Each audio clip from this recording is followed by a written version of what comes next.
Hello and welcome to the channel. I'm Dr. Mika and today I will be talking about racism. Now, first of all, we gotta define what I mean by racism. It's a term that some people kind of think that it's all about race. It's about some sort of hatred towards, let's say, people of different ethnicities. But I kind of feel that we can group everything under racism that is sort of holding some sort of beliefs about certain people based on their social group. This means that when I talk about racism, I also talk about things like misogyny, homophobia, xenophobia, and the rest. Just because these are kind of the same thing on the brain level. And we kind of have to now start to understand what racism is and what causes it. And the first thing is that our brains are very, very lazy. We have this super information processing unit in our heads, but it just doesn't want to operate all the time. It just wants to take shortcuts. And these mental shortcuts, we call them heuristics. These are like very ordinary things, like, for example, if it's sunny outside, maybe we feel like going outside for a walk. That's like a heuristic. We don't necessarily think about it in a logical way, whether it makes sense to go for a walk right now. We just see the sun, we think about how warm it is, and that can provoke some sort of an action. That's one sort of a heuristic or a shortcut. Now, also when we go to a restaurant and we look at the menu and we have maybe 20 or more items to choose from, and then we have to pick something. We probably follow some sort of heuristics as well. Instead of going through every single item on the menu individually, some people might do this, most people won't. We kind of rely on heuristics. We go like, oh yeah, I mean, I kind of feel like I'd like to have a steak, so you instantly go to the steak section, and then you start browsing the steaks, and then you go like, yeah, chicken. Well, chicken is cheap. I can buy chicken whenever. Beef, yes, beef is what I take, and then you can kind of come up with a decision of what you want in a bit faster way than if you were to go through every single menu item separately.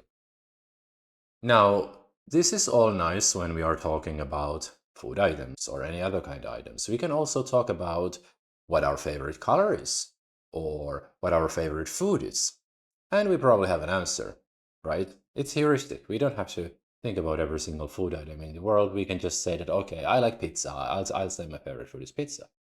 But when we're talking about things like what is your favorite ethnicity, and that is no longer okay, right? But for our brains, it's still the same thing. We group people to certain social groups and we kind of assign attributes to the social groups, and those attributes get inherited to the individuals in question. For example, if we're talking about food still, if I say that I like pepperoni pizza, I haven't tasted every single pepperoni pizza in the world. If I go to any restaurant, I don't know what their pepperoni pizza is going to be like. I just have this general idea that pepperoni pizza is what I like. Because our brains want to process groups of things, not individuals. And this is now the issue that leads to racism. But because our brains are wired to understand our surroundings like this.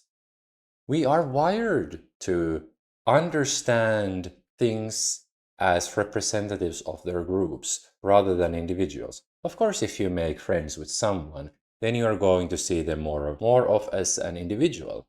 But if we're talking about people that you don't know anything about them, so the easiest way for our brain is to, look at the group, what do we know about the group, and assign those properties to those people. And here I want to highlight why I'm talking about social groups. It's because these are not fixed or defined. If you, let's say, apply for a job in America, it seems that very often there's a questionnaire where they ask you, oh, what is your diversity or whatever, and then you have to pick from a list of predefined ethnicities. Maybe it says like you can be Hispanic, and they say in brackets also if you're from Spain and Portugal, you're in this category, or white, and they say if you're from Middle East, you are white, and this kind of thing, like very rigid categorization And that's kind of like the thought that people have in their minds when they hear the word racism. They think that these are like certain fixed categories like ethnicity or gender or so on and so forth. But actually, just about anything can be a social group. And because just about anything can be a social group, we can like certain people more or hate certain people just because they are part of this group. These groups can be very, very local. Let's say they can be people living across the street from us. All those people who live across the street from us, they always party and blah, blah, blah. And then you're categorizing maybe depending on where you live, it can be 10 people, 20 people, 100 people. You're categorizing them based on the actions of maybe two of your neighbors. And you say, those people across the street, they are always partying and like, I hate them. I hate categorically all of those people across the street, even though you have not necessarily personally met all of them. Or maybe there is some suspicious thing going on. Maybe someone is a drug dealer there, and then you kind of like say that everyone across the street or everyone in that part of city, because there are a few drug dealers there, then you kind of assign the property to everyone who is in that part of the city. It can be very local to your workplace as well. It can be, for example, your team can hold certain beliefs about another team at work. They can be like, oh, those HR people, they never know what to do. And maybe you have interacted with one or two HR people, and maybe the HR team has 100 people, 50 people, depending on the size of the company. And you are kind of like basing this judgment based on a few interactions with a few of them. Um, and this is why I say that we shouldn't be talking about racism and different derivations of it as a separate thing, but instead we should be talking about all of this as racism, or like some people want to call it prejudice, which is more of like an umbrella term, but racism is the word that everyone uses and understands more. So that's why I'm calling all of this racism. It's just the same thing. We assign certain beliefs to certain people just because of the social group they represent, not because of who they are as people, right? We're just looking at the social group. Now, this is how our brain works. We can't do anything about it. And yes, you are a racist and I am a racist. All of us are racists because this is just how our brain works. We will always see people as members of different social groups that they represent. And it is fine. Now, I'm not saying here that discrimination is fine and we are getting to discrimination soon, but I am saying that it's fine. We shouldn't ever say that that we are not racists. You know, if you ever hear anyone saying, I'm not a racist, you know what comes after that. A but, and then something that is so racist that like you have to really prepare for it. It never goes like, I'm not a racist, but I really like pancakes, right? It's always, I'm not a racist, but those kind of people, I mean, we should be very careful around them. That's how it always goes. I'm not a racist, but, and then you are being a racist. It's better to understand, admit it, yes, yes, yes. All of us, we will have different kind of beliefs about people based on their social groups. It's gonna happen. It's gonna happen regardless of what we think or say, or if we say that we are not racist, whatever. We can pretend to be saints, but our brains are not.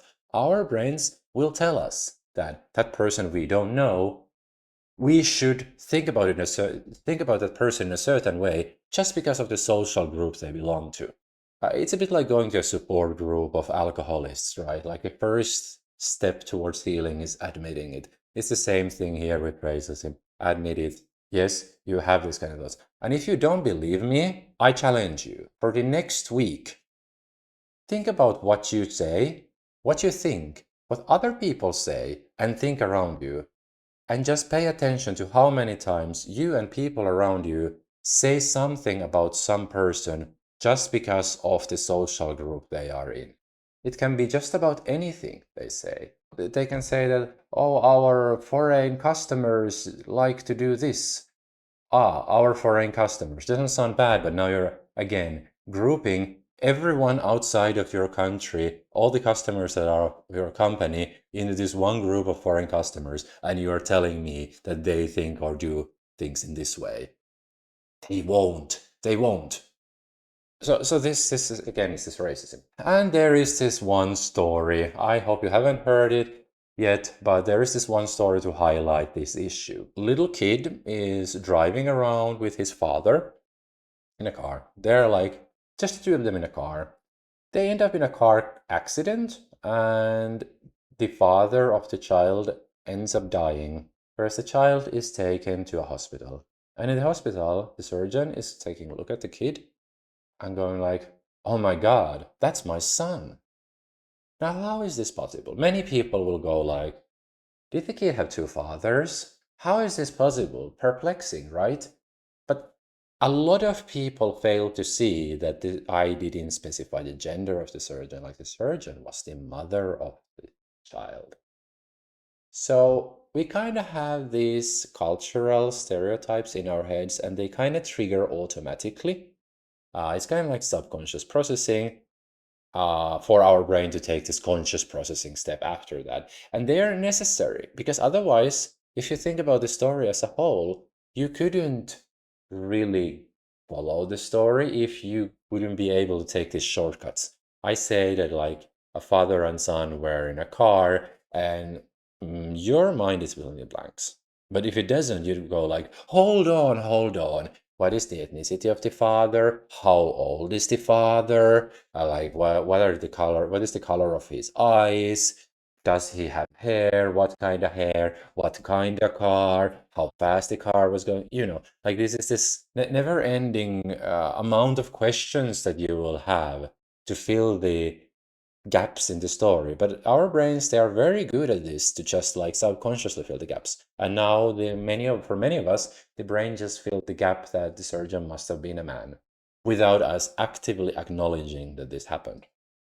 It doesn't mean anything about your beliefs. It doesn't mean that you are voting for a certain political party or that you like you want women to be at home all the time and not work. It doesn't mean any of these things. It just means that your brain has learned certain kind of patterns from the society around you, and it's kind of filling the story with these patterns. And this is why I'm saying that acknowledging the fact that you are going to fall victim of your brain kind of trying to trick you, and you're falling victim for being a racist, that's more important than rejecting it. Because if you reject it, if you say that I'm not a racist, then you're gonna be just saying I'm not a racist, but you know, because once you acknowledge it, then you can take an action. Let's say I'm hiring someone, and someone from a different social group applies to the position. Like, let's say, Russian. In Finland, there is a lot of hatred towards Russians now because of the war Russia has started in Ukraine, and of course, we're a neighboring country.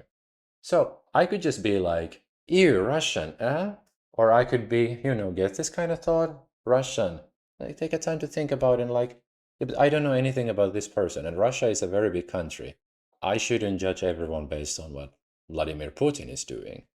It's a bit same, like everyone was judging all of America based on what Trump is doing, right? Doesn't make much sense. No, it doesn't. Besides, it's so much nicer to hate people for who they are than hating people for what they represent. That's what I feel, because then at least you know why you hate them, and then you really hate. But now that you have kind of like acknowledged it, then you can take a step back and you can be like, hold on, the thought I had was based on a social group. I don't know anything about this individual. Let me take another look at their CV and then decide whether the CV is strong enough for me to interview this person or not. Then you have won the race. Then you have become more inclusive yourself. Then you have beaten a small battle against your brain who tried to trick you to become a racist.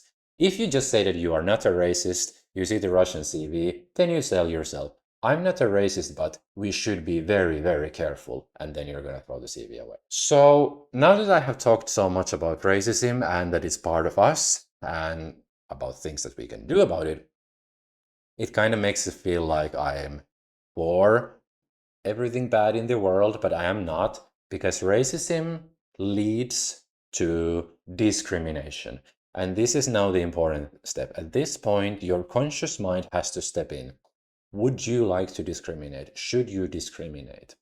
And of course, the answer is no. Unfortunately, there are all these crappy diversity trainings that consultants want to have on companies where they come and they talk about nonsensical crap, and they always talk about negative discrimination.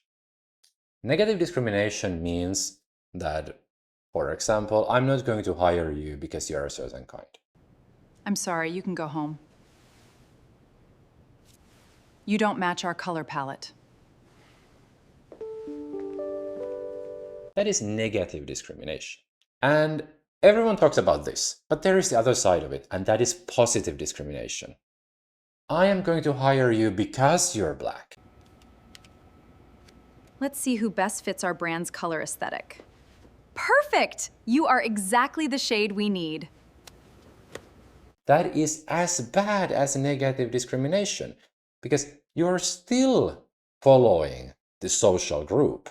You are still following stereotypical thinking. You are following your racist gut, but you are flipping it around, and then you're preferring certain people just because why not? And this is as bad. Positive and negative discrimination both are terrible and should not be tolerated, because in both cases you have victims. Let's say you have the best black candidate and the rest candidates are white, and you say, I don't want to hire a black person because they are black. That's negative discrimination. That's so much against the black person who has worked hard to be where they are. But it's the same thing. You have a bunch of white guys who are very qualified, and then you have one black guy who has no qualifications at all, and then you hire the black guy. Positive discrimination. And then it's so unfair towards the white guys who have worked so hard to be where they are. So we shouldn't be doing any of this discrimination. But unfortunately, we live in the stupidest world, and this is why I hate how DEI, or diversity, equity, and inclusiveness, equity, I think it doesn't refer to justice here, it actually refers to financial term, because certain people are benefiting from this. I hate it so much because it tries to patch negative discrimination with positive discrimination. And you cannot fight discrimination with discrimination. That doesn't make any sense. But then there are so many people who think it's fine. It's fine to give more to people based on their social group. You have no idea. Then you come up with the stories that, oh, people in this social group, they've had it so hard in their life. They may have had it very hard, or maybe they have had it very easy. And also people who are not in these preferred social groups that we want to boost, they might have had it even harder in their lives than any of the people that you are now boosting because of diversity. I believe that if you are let's say, hiring a person or taking any of these big decisions on someone's life, if you don't aim for diversity, if you don't aim for discrimination, positive or negative, if you just pick the best people, I am very certain that you will end up with a diverse bunch in the end. Then you are not preferring anyone over anything. Let the individuals and let their merit shine. Let them speak for themselves, not what they represent. And of course, this whole thing with wokeism is equally stupid, because then people want to pick certain kind of social groups. It's always certain groups. It's always some of the minorities that are big in America. Always LGBTQ, always women. Very seldom Native Americans I have seen in these listings, but sometimes them as well. And then it doesn't apply when you are dealing with people who have some different kind of a diversity. It doesn't fit in these nice Americanized boxes of diversity. But anyways, it's wokeism seems to be that you kind of rank people based on the boxes, and then you assign these kind of like thoughts in those boxes that you are gay, so you must have had it so difficult in your life and blah blah blah blah blah. But again, you are just like judging people based on a social group, and that is racism. Even if you think that your intentions are pure, it's it's positive discrimination and it is bad.